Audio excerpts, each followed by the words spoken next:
नमस्कार, city news में आपका स्वागत है। और चूंकि चुनाव पूरा संपन्न हो चुका है, 16 तारीख को महानगरपालिका के चुनाव संपन्न हुए, 17 को आपके सामने रिजल्ट्स आ गए, उसके बाद में महापौर का चुनाव भी संपन्न हो गया।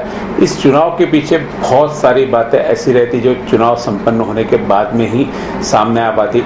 चुनाव जीतने के बाद में बहुत लोग बोलना नहीं चाहते और हारने के बाद में बहुत लोग सामने आना नहीं चाहते।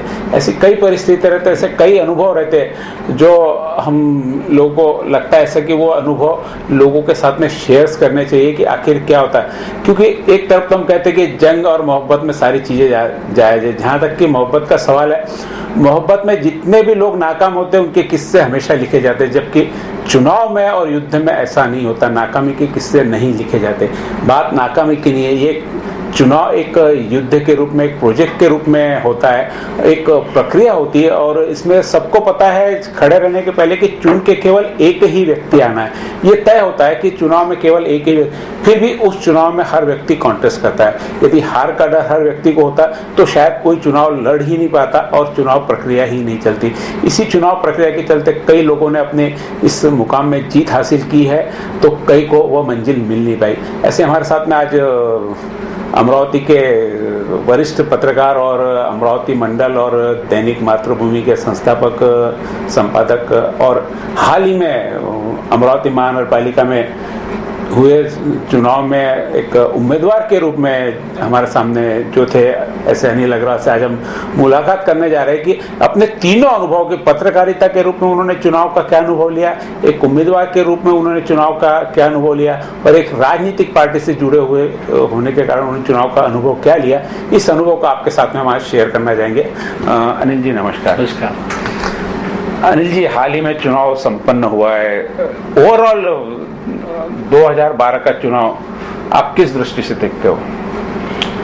महानगर पालिका चुनाव की दृष्टि से यदि बात की जाए तो मेरे लिए एक बहुत अच्छा चुनाव था, एक अच्छा अनुभव था, या यूँ कहिए कि एक बहुत अच्छा मैच था खेल भावना से।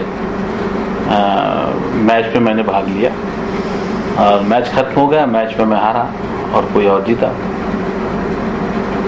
और इसके अलावा क्या है, जैसे एक इस चुनाव को किस रूप में आपने देखा है? जैसे खिलाड़ी के रूप में तो देखा ही है, और लड़ते समय आपको ऐसा लगा कि कहीं पे कि हम खिलाड़ी की भावना से खेल रहे हैं कि एक उम्मीदवार की भावना से खेल रहे हैं, कि जीतने के उद्देश्य से खेल रहे हैं कि लड़ने के उद्देश्य से खेल रहे हैं? क्या उद्देश्य क्या रहा था सामने आपके? मेरे सामने यही उद्देश्य था। मैंने इसके पहले भी जब उम्मीदवार के रूप में आपके ही चैनल पे एक इंटरव्यू दिया था, साक्षात्कार दिया था, जब मैंने यही कहा था कि मेरे सामने एकमात्र उद्देश्य वार्ड के चुनाव में खड़े रहने का एकमात्र उद्देश्य यही था कि मैं लोगों के लिए कुछ करूं, लोगों के लिए, जनता के लिए कुछ करूं, उस जनता के लिए कुछ करूं जहां की जिनके बीच में पैदा हुआ, जिनके बीच में बड़ा हुआ, जिनके बीच मैंने बचपन से जवानी तक का सफ़र देखा, जिनके बीच में मैंने सारे सफ़र पूरे किए, उनके बीच में चुनाव लड़ूं। और मैंने चुनाव लड़ा। और चुनाव के बीच में कई लोगों ने ऐसा लगा होगा आपको, आपके प्रति उन्होंने कार्य नहीं किया, आपके साथ में नहीं रहे, तो क्या ऐसे लोगों के प्रति आपको आज भी गुस्सा कायम है? आप गुस्सा करते हो उन लोगों के प्रति जिनके कारण आप चुन के नहीं आए होंगे, ऐसा लगता है आपको कुछ? नहीं, मैं गुस्सा करने वाली कोई बात इसमें कहीं दूर दूर तक दिखाई देती नहीं। होता है ना बहुत बार भाई चुनाव के बाद में ऐसा कि इसने मेरा काम नहीं किया इसलिए मैं हार गया। क्या ऐसी वजह हो सकती है किसी के कारण हार की कि कोई आपके साथ में नहीं था इसलिए आप हार गए? नहीं, मैंने पहले ही कहा आपको कि मैंने एक खेल भावना की दृष्टि से इस चुनाव को पूरा एंजॉय किया और मैंने चुनाव लड़ा। और यदि आप कहे कि मुझे किसने गिराया, तो मैं कहूँगा कि सभी ने मेरा काम किया और किसी ने मेरा काम नहीं किया। इसलिए मैंने उसका कैलकुलेशन नहीं किया। जब 17 तारीख को इसके नतीजे सामने आए तो 17 तारीख को मतगणना केंद्र से मैं सीधा अपने परिणाम के बाद अपने लोगों के बीच जाकर बैठा, जहां मेरा चुनावी बूथ था। मैं दिन भर उनसे आते जाते लोगों से मिलता रहा। और हालांकि मेरे से जुड़े हुए लोगों को काफी दुख था, कई लोग रोए भी। दुख कार्यकर्ता को ज्यादा था, लड़ने वाले को कुछ नहीं, 2 मिनट में वो खेल भावना के हिसाब से, जैसे आपने बोला मैंने खेल भावना से खिला, मैं भूल गया, लेकिन जिन्होंने कार्य किया उनको तो दुख तो पहुंचते नहीं। निश्चित कार्य आपसे ज्यादा उन्होंने किया होगा। कार्यकर्ताओं ने? नहीं, ऐसी कोई बात नहीं है। यदि खेल भावना से किसी को भी न ले तो चुनाव के जो परिणाम 17 तारीख को जो संपन्न हुए उसके अलावा परिणाम बहुत दिन तक कायम रहते हैं। इसलिए उन परिणामों को यदि आपको टालना है तो उम्मीदवार को निश्चित रूप से चुनावी परिणाम आने के बाद सब कुछ बोलना जरूरी है। और मैं 17 तारीख को ही मैंने वो विषय समाप्त कर दिया। हाँ, इतना जरूर है कि मैं पहले भी लोगों के काम करते रहा, अब भी लोगों के काम करता हूं। अब थोड़े से ज्यादा लोग आते हैं काम करवाने के लिए, तो वो काम तो मेरे निरंतर जारी है और आगे भी जारी रहेंगे।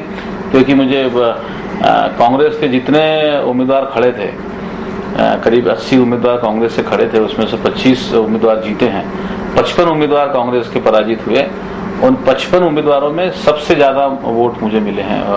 हारने में सबसे ज्यादा कांग्रेस के पराजित उम्मीदवारों में सबसे ज्यादा वोट मुझे मिले हैं और 2300-2400 वोट प्राप्त करना, उसमें भी अपन सबसे हाईएस्ट है ना, कहीं हारने में भी नहीं, 2300-2400 वोट प्राप्त करना और 2300-2400 वोट के बाद जो हार हुई है, मैंने बार बार जो कह रहा हूँ कि मैं खेल भावना से मैंने इसको लिया है। और दूर दूर तक किसी के प्रति द्वेष, किसी के प्रति दुर्भावना, ये बिल्कुल मेरे मन में न तो पहले कभी रही है और न आगे कभी रहेगी। जवाहर गेट प्रभाव ये प्राचीन काल से ही एक राजनीति का गढ़ रहा है। उस जगह से आपने, उस गढ़ में से जहाँ राजनीति के सारे माहिर लोग बैठते हैं, वहां से आपने चुनाव लड़ा।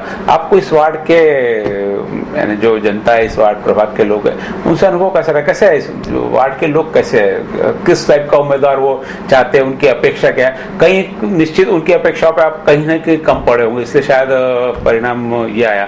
तो उनकी क्या अपेक्षा रहती है? हर मतदाता की अपेक्षा ये रहती है कि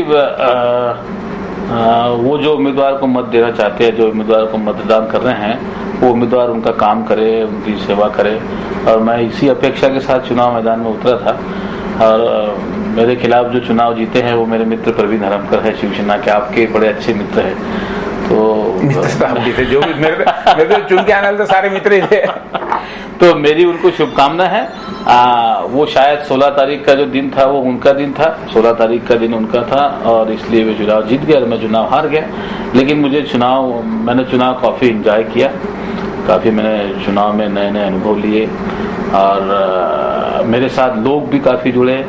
कई लोग कह रहे थे कि कई लोगों ने वहाँ, हाँ, एक बात का दुख जरूर है कि कुछ लोगों ने वहाँ बीड़ा उठाकर रखा था बदनाम करने का। तो वो थोड़ी सी बात मन को कहीं ना कहीं खटकी है कि चुनाव में तो ये सारी चीज चलती रहेगी ना, ये कोई स्पेशल तो होता नहीं है। व्यक्तिगत बदनामी करना मुझे लगता है कि क्या है, आपको यदि खड़े रहना तो आप जो प्रतिद्वंदी आपका जो भी है, आप हारते कैसे, सारे हथकंडे आपके वो तो अपनाएगा ना कोई भी नहीं। लेकिन मुझे लगता है कि उसकी एक सीमा होनी चाहिए, चुनाव लड़ने की एक सीमा होनी चाहिए बदनामी करने की। मुझे लगता है कि आरोप प्रत्यारोप हम उम्मीदवारों में कम, और उम्मीदवारों के अलावा हम बाकी लोगों को, कार्यकर्ताओं में भी नहीं, कुछ लोगों में एक चिंता जरूर हो गई थी। वहाँ की एक पत्रकार है, 2 अखबारों का संपादक मालिक है, और यदि ये नेता बनता है तो पता नहीं क्या भूचाल आ जाएगा, या फिर क्या यदि ये नगर सेवक बनता है तो पता नहीं कौन सा भूचाल आ जाएगा और कौन सा भूकंप आ जाएगा और कितने भ्रष्टाचार के मामले सामने आएंगे। इसलिए कई लोग छुपे तौर पर जरूर यहाँ बदनामी का उन्होंने बीड़ा उठाकर रखा था और वो बात एक मन को खटकी है। लेकिन चलो ठीक हुए, मैच खत्म, सारी बात। आपका इशारा कहीं ये तो नहीं कि अच्छे जागरूक और होशियार लोग राजनीति में, राजनीतिक लोग उसमें आने ही नहीं देना चाहते? नहीं, मैं भी इस बात को नहीं मानता। कई लोग, अच्छे लोग भी चुन के आए हैं 87। इस बात तो मुझे लगता है कि अभी तक की जितनी महानगर पालिकाएं थी, बनी है, उन सब में अच्छा हाउस जो है पत्रकार की दृष्टि से ये हाउस है। ये जो सदन है, नया चुनकर आया हुआ सदन है, ये तो अभी चुन के आए तो करते करते मालूम पड़ेगा नगर सेवक जो चुनकर आए हैं। लेकिन सरासरी तौर पे, प्राथमिक तौर पे देखे तो सबसे अच्छा हाउस ये हाउस मुझे लगता है अभी तक के सारे हाउस में। और इसमें कई ऐसे लोग भी, कई ऐसे नए चेहरे भी आए हैं जो पढ़े लिखे हैं, उच्च शिक्षित है और जो सामाजिक सेवा की अच्छी परख रखते हैं, जो राजनीति से ऊपर उठकर सेवा करना चाहते हैं, जो पार्टी भावना से ऊपर उठकर काम करना चाहते हैं, ऐसे भी कई लोग चुनकर आए हैं। इसलिए ऐसे लोगों को आने देना चाहते नहीं हैं लोग, आम पब्लिक। इस बात से मैं सहमत नहीं हूँ। जैसे आपने चुनाव लड़ा, चुनाव में समझो आप जीतकर आ जाते हैं, प्रभाग का तो चलो विकास एक सबका मुद्दा होता है, फिर भी एक पत्रकार की दृष्टि से आप पूरे अमरावती पर नजर रखते हो और चिंतन भी करते हो। यदि आप चुनकर आते, चुनकर नहीं आए, तो जो चुनकर आए, आज सत्ता में कांग्रेस है, समझो आप चुनकर आए, आपकी पार्टी आज सत्ता में, तो आप अमरावती के लिए क्या अपेक्षा करेंगे और आप रहते तो क्या करते? क्या वही अपेक्षा आप अभी सत्तारूढ़ में जो लोग बैठे उनसे कर सकते हो? बिल्कुल निश्चित तौर पे। आखिर मैं अगर पराजित भी हुआ हूँ तो मैं मेरी पार्टी से तो यही अपेक्षा करूंगा। महापौर भी हमारी पार्टी का विराजमान हुआ है, सत्ता भी कांग्रेस और राष्ट्रवादी पार्टी की है। कई सारे काम हैं अमरावती महानगर पालिका और महानगर क्षेत्र में। सबसे बड़ी समस्या स्वास्थ्य की समस्या है और साफ सफाई की समस्या है। मैंने जो अपने वचननामे में बार बार कहा था कि यदि मैं नगर सेवक बनता हूं तो मैं कचरे का ठेका या मेरा कोई कार्यकर्ता कचरे का ठेका नहीं लेगा। कई सारे नगर सेवक कचरे के ठेकेदार वहां बने पड़े हैं महानगर पालिका। उसमें से कुछ चुन के भी आए हैं?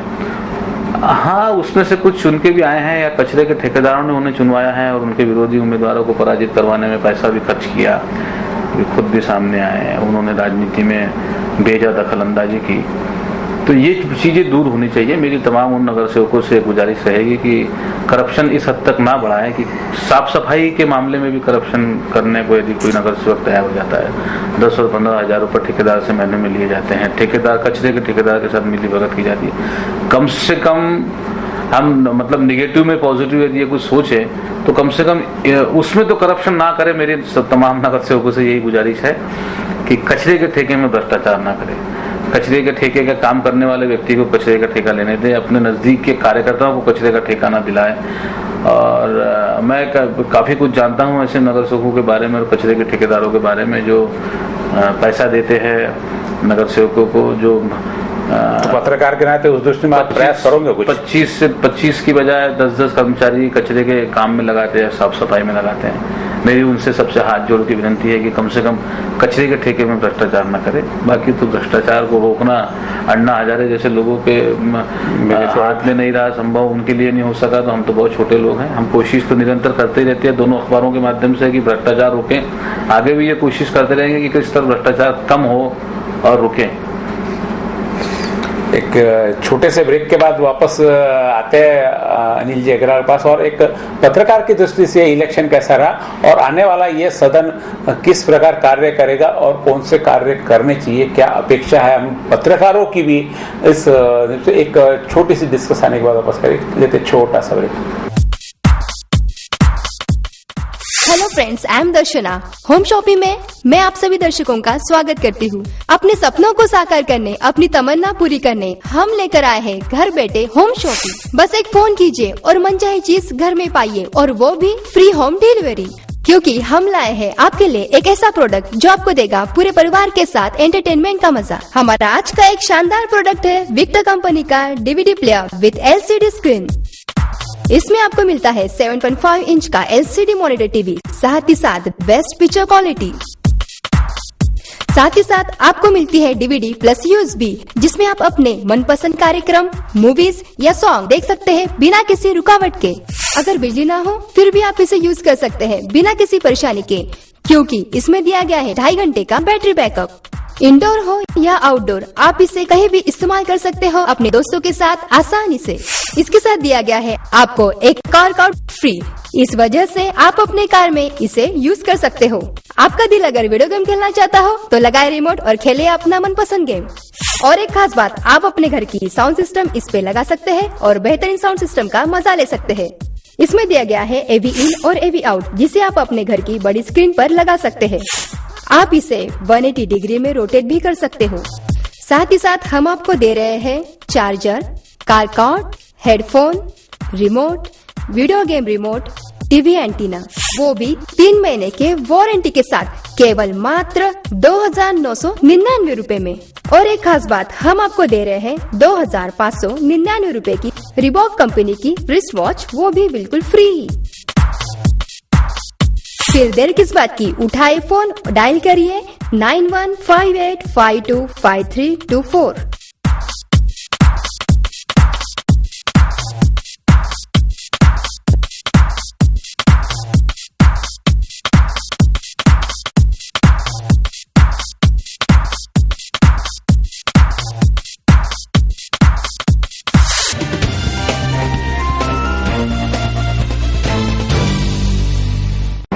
नमस्कार, सिटी न्यूज में पुनः आपका स्वागत है। और ब्रेक पे जाने से पहले क्या अनुभव रहे चुनाव के? हम बात कर रहे थे अनिल अग्रवाल से, अभी पुनः वापस उनसे ब्रेक के बाद जानते हैं। अनिल जी, अभी चुनाव संपन्न हुआ, आप चूंकि सक्रिय राजनीति में आपने सहभाग ले लिया है, अभी तक पत्रकारिता में तो सक्रिय रहना ही पड़ता है, और अब राजनीति में जब क्या यह जो आपने अभी चुनाव लड़ा, यह शुरुआत थी या हारने के बाद में यहाँ पे आपका राजनीतिक कैरियर खत्म हो गया? नहीं, पॉलिटिकल कैरियर खत्म हुआ ऐसी कोई बात नहीं है। तो क्या आप आगे राजनीति में आप क्या फिर आगे सक्रिय रहेंगे, और सक्रिय रहेंगे तो कैसे? मैंने पहले भी कहा कि मैं लोगों के काम करता रहूंगा। मैं राजनीति की बात कर, काम तो आप समाज अपने ही थे, राजनीति में जब भी करते ही थे। राजनीति में क्या सेवा के द्वारा भी राजनीति की जा सकती है। सेवा करना भी एक राजनीति का अंग है। और कई लोग जिस तरह कहते हैं कि 70%, 80% सेवा और 20% राजनीति, तो मैं भी वही करूंगा कि मैं सेवा और काम करता रहूंगा। राजनीति तो जब जैसा जो जरूरत है। मुझे तो लगता है सेवा लोगों की जाती, राजनीति खुद के लिए की जाती। खुद के लिए आपको करना तो राजनीति ही करनी पड़ेगी। नहीं, मैं इस बात खुद के लिए सेवा कहां से रहेगी? नहीं, इस बात से मैं आपके सहमत नहीं हूँ। राजनीति में मैंने पहले बार जो कहा कि मैंने इतना जो छोटा चुनाव लड़ा नगर सेवक का, वो मैंने लोगों के काम करने के लिए ही लड़ा था। और नगर सेवक बनना मेरा एकमात्र एम नहीं था। लोगों को काम करने के लिए एक प्लेटफॉर्म, एक मंच, राजनीतिक जो एक पद चाहिए, राजनीतिक सपोर्ट चाहिए, राजनीतिक ये चीज, उसके लिए आपने चुनाव, ये एक अधिकार जिसको कह सकते हैं, वो इसके द्वारा प्राप्त हो सकता था। बस वो मैं पाना चाहता था। मैं तो वही बोल रहा था, ये अधिकार खुद को मिलेगा। अधिकार सेवा करने का तो अधिकार अपने पास होता ही है ना। खुद के लिए जो अधिकार ज्यादा होना, राजनीति में उसी लिए जाते हैं। चलिए, आपकी बात को मान लेते हैं कि राजनीति तो आगे भी जारी रहेगी। तो फिर यदि थी तो अभी आपके सामने चांस तो वापस स्वीकृत नगर सेवक का, वो भी आप ले तो सकते थे। ऐसा तो नहीं कि आप कोशिश करते तो नहीं मिलता करके आपको।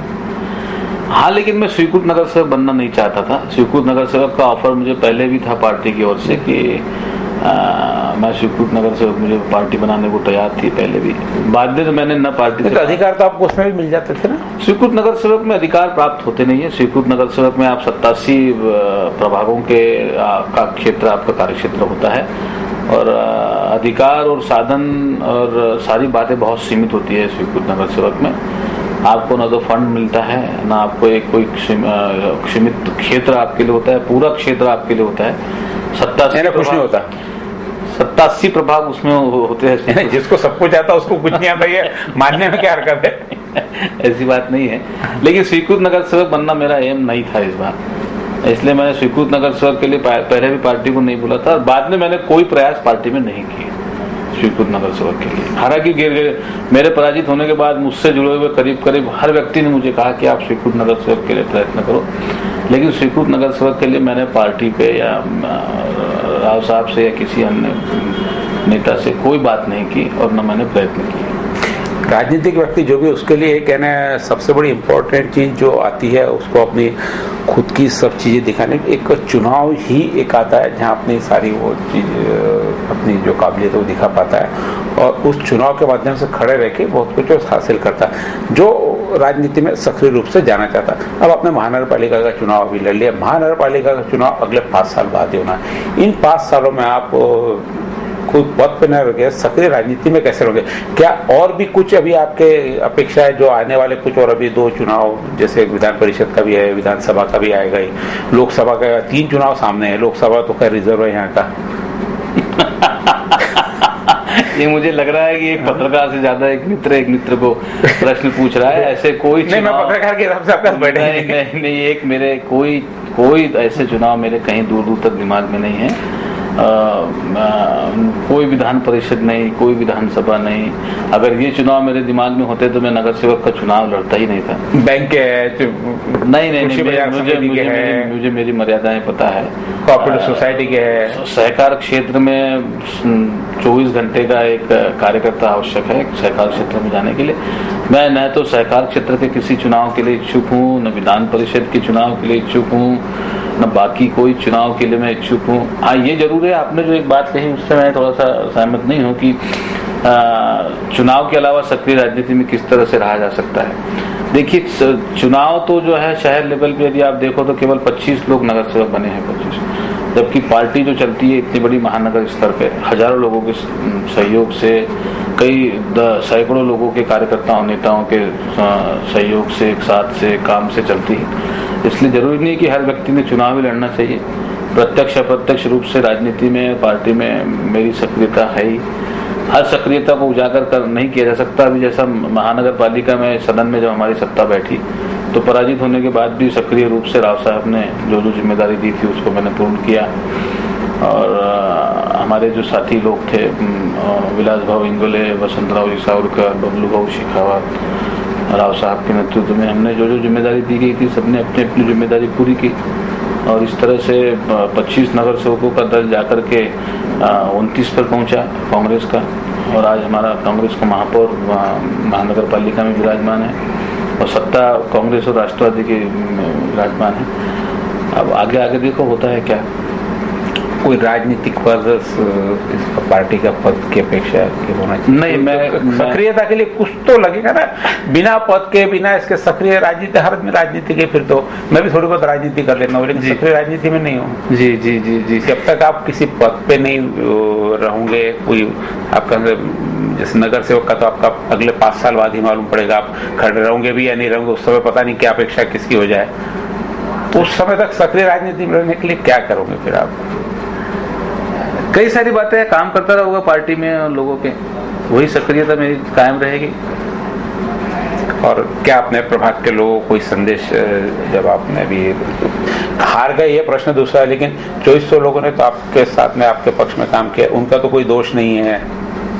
नहीं, मैं आपके चैनल के माध्यम से मैं जवाहर गेट प्रभाग के तमाम मतदाताओं से, मतलब मुझे जो प्राप्त हुए हैं 2400 वोट वो नहीं, करीब 10,000 से अधिक मतदाताओं ने अपने मतों का प्रयोग किया। जवाहर गेट प्रभाग में 18,500 से अधिक मतदाता है, 21,000 से अधिक जनसंख्या है। उन तमाम लोगों से मैं एक ही आह्वान करूंगा कि मैं आपके लिए हमेशा तत्पर हूं, मैं आपके लिए हमेशा सक्रिय हूं। मुझसे जो भी सेवा आपकी हो सकती है आप मुझे अवश्य बताइए।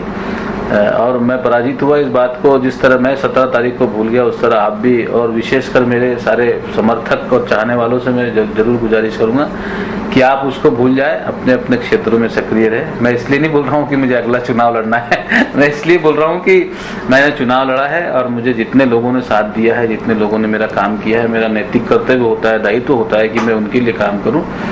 कई सारी जगहों पे मैं जाकर भी आया, मिलके भी आया, मेरा मिलने का सिलसिला जारी है। और ये बात भी जानकर मुझे बहुत अच्छा लगा कि कई सारे लोगों को पछतावा भी है कि मेरे गिरने का अब कुछ लोगों को पछतावा है जिन्होंने विरोध में काम किया। उनको भी मेरी सलाह है कि खैर देर आए दुरुस्त आए। अगली बार देखेंगे, ऐसी कोई बात नहीं है दूर दूर तक अभी दिमाग में। और शायद हो सकता है मैं इसके बाद कभी वार्ड का चुनाव नहीं भी लड़ूं। तो मेरी एक ही गुजारिश है सबको कि आप सक्रिय रहे अपने अपने क्षेत्रों में, और मोहल्ला लेवल पे जो मेरे लोग सक्रिय है वे वहाँ के मोहल्ले की कोई भी समस्या हो और कोई भी प्रॉब्लम हो तो मुझे अवश्य बताए। सत्ता महानगर पालिका में कांग्रेस की है, हमारे विधायक कांग्रेस के हैं, राज्य में सत्ता कांग्रेस की है, इसलिए सब तरफ सत्ता कांग्रेस की ही है। इसलिए और विशेषकर मुस्लिम इलाकों के उन लोगों से विशेष गुजारिश करना चाहूँगा जहाँ मैंने चुनाव के समय नज़दीक से उनको देखा है कि कुछ मुस्लिम इलाकों में तो नर्क का जीवन जीते हैं लोग। घुटने तक नालियाँ भरी थी और पंजों के ऊपर में कचरा था और उन सब के बीच में वे अपना जीवन यापन कर रहे थे। अब कई मुस्लिम इलाकों से और शिकायतें आई है कि यहाँ वहाँ शिवसेना का नगर सेवक चुन के आया तो काम होगा या नहीं। मुझे भी ऐसा लगता नहीं है कि काम नहीं होगा, काम अवश्य होगा। यदि कहीं भी कोई भी प्रॉब्लम है आपको और लगता है तो आप मुझे सीधे संपर्क कीजिए, मैं पूरी कोशिश करूंगा आपकी समस्या को दूर करने का। विशेषकर पुनः मैं आपके सिटी चैनल के माध्यम से कचरे के ठेकेदारों से विशेष गुजारिश करूंगा कि भाई साहब कचरे के ठेके में थोड़ा करप्शन कम करिए और साफ सफाई को। एक पत्रकार होने होने के नाते मैं आपसे भी रिक्वेस्ट करूंगा कि आप अपने पेपर के माध्यम से भी, हम भी हमारे माध्यम से, कि लोग कम से कम अपने घर के सामने अपने घर का कचरा ना फेंके, वो तो भी कम से कम जाके कचरा कुंडी में डाले, तो शायद 25% साफ सफाई का प्रॉब्लम सॉल्व हो सकता है। लोग कचरा खुद के सबसे ज्यादा नुकसान अपने घर के सामने खुद ही कचरा डाल के बहुत सारे लोग करते हैं। ये आपके माध्यम से भी आप थोड़ा सा बताइए, हम भी हमारे माध्यम से करते हैं कि जब तक जनता खुद अवेयर नहीं होगी ना, एक नगर सेवक एक अकेला और सफाई कर्मचारी कहाँ तक करेंगे, जनता को ही साथ में आना पड़ेगा, उनको खुद को अपनी स्वास्थ्य की जिम्मेदारी लेनी पड़ेगी। और जब तक वो खुद इस मामले में सक्रिय रूप से इन्वॉल्व नहीं हो जाती कि कम से कम खुद के घर के सामने कचरा नहीं डाले, इतनी भी समझ लेनी तो बहुत कुछ मुझे लगता है सॉल्व हो सकता है। आपको क्या लगता है? नहीं, बिल्कुल, ये आपका सुझाव बहुत अच्छा है कि हर व्यक्ति ने उसका नैतिक और उत्तरदायित्व तो होता है, कर्तव्य होता है कि वो सबसे पहले अपने आप को साफ रखे, अपने घर को साफ रखे, अपने आसपास के इलाके को साफ रखे। लेकिन इसके अलावा भी जो नालियां भरी होती है घुटने तक, वो जिम्मेदारी तो उन लोगों की नहीं है, वो जिम्मेदारी महानगर पालिका की है और वो जिम्मेदारी संबंधित ठेकेदार की है। वो नगर सेवकों से भी गुजारिश करूंगा, न केवल जवाहरगढ़ प्रभाग के, जवाहरगढ़ में हमारी कांग्रेस की भी एक नगर सेविका बनी है, एक भारतीय जनता पार्टी की नगर सेविका है, एक शिवसेना के नगर सेवक है। पिछले बार की सीटिंग पूरी कायम है। इस बार पिछले बार की सीटिंग पूरी कायम है। पिछली बार की सीटिंग पूरी कायम है। तो मैं आपके चैनल के माध्यम से पुनः आपको भी धन्यवाद दूंगा कि आपने मेरे विचार जनता तक पहुंचाने के लिए पहल की। और नहीं, आप पहले व्यक्ति मिले जो हारने के बाद में जिसको बोलना है, नहीं बोलने के लिए तैयार हो गए। नहीं, हारने और जीतने वाले नहीं, लोगों के मन में क्या होता है, कई लोग की हारने वाले क्या बोलना है वो तैयार, जबकि हारने वालों के वो ज्यादा अच्छा है, तो वो ज्यादा अच्छा काम बता सकता है, बोल सकता है। देखिए, हार तो 200-300 वोटों की हुई है। 2400 वोट तो हमें भी मिले हैं, 2400 वोट और दूसरे उम्मीदवार को भी मिले हैं जो चुन के आए हैं, प्रवीण हरमकर, उनको 2700 के आसपास वोट मिले हैं। वोट बराबरी के तीनों को मिले हैं, जन समर्थन तीनों के साथ बराबरी का रहा। 200-400 वोटों का, टेक्निकल दृष्टि से 200-400 वोटों का फर्क रहा। तो इसलिए आज हमारे साथ अभी थे अनिल जी अग्रवाल, जो अपने अनुभव बता रहे थे। और भी उम्मीदवार जिन्होंने इस महानगर पालिका में चुनाव लड़ा है, चुन के आए, हारे, जो भी अपने अनुभव शेयर करना चाहे तो आप हमारे साथ में कभी भी आइए। और कुछ मैसेज देना चाहते हैं जनता के साथ में तो हम आपके साथ में बिल्कुल रेडी है। जब भी आपकी इच्छा हो ऐसी कि आपसे हमको कुछ गुफ्तगू करनी है, आप हमें कॉल कीजिए। मुझे नहीं तो अनिल भाई को भी कॉल करेंगे तो यहाँ से भी आपका काम हो जाएगा।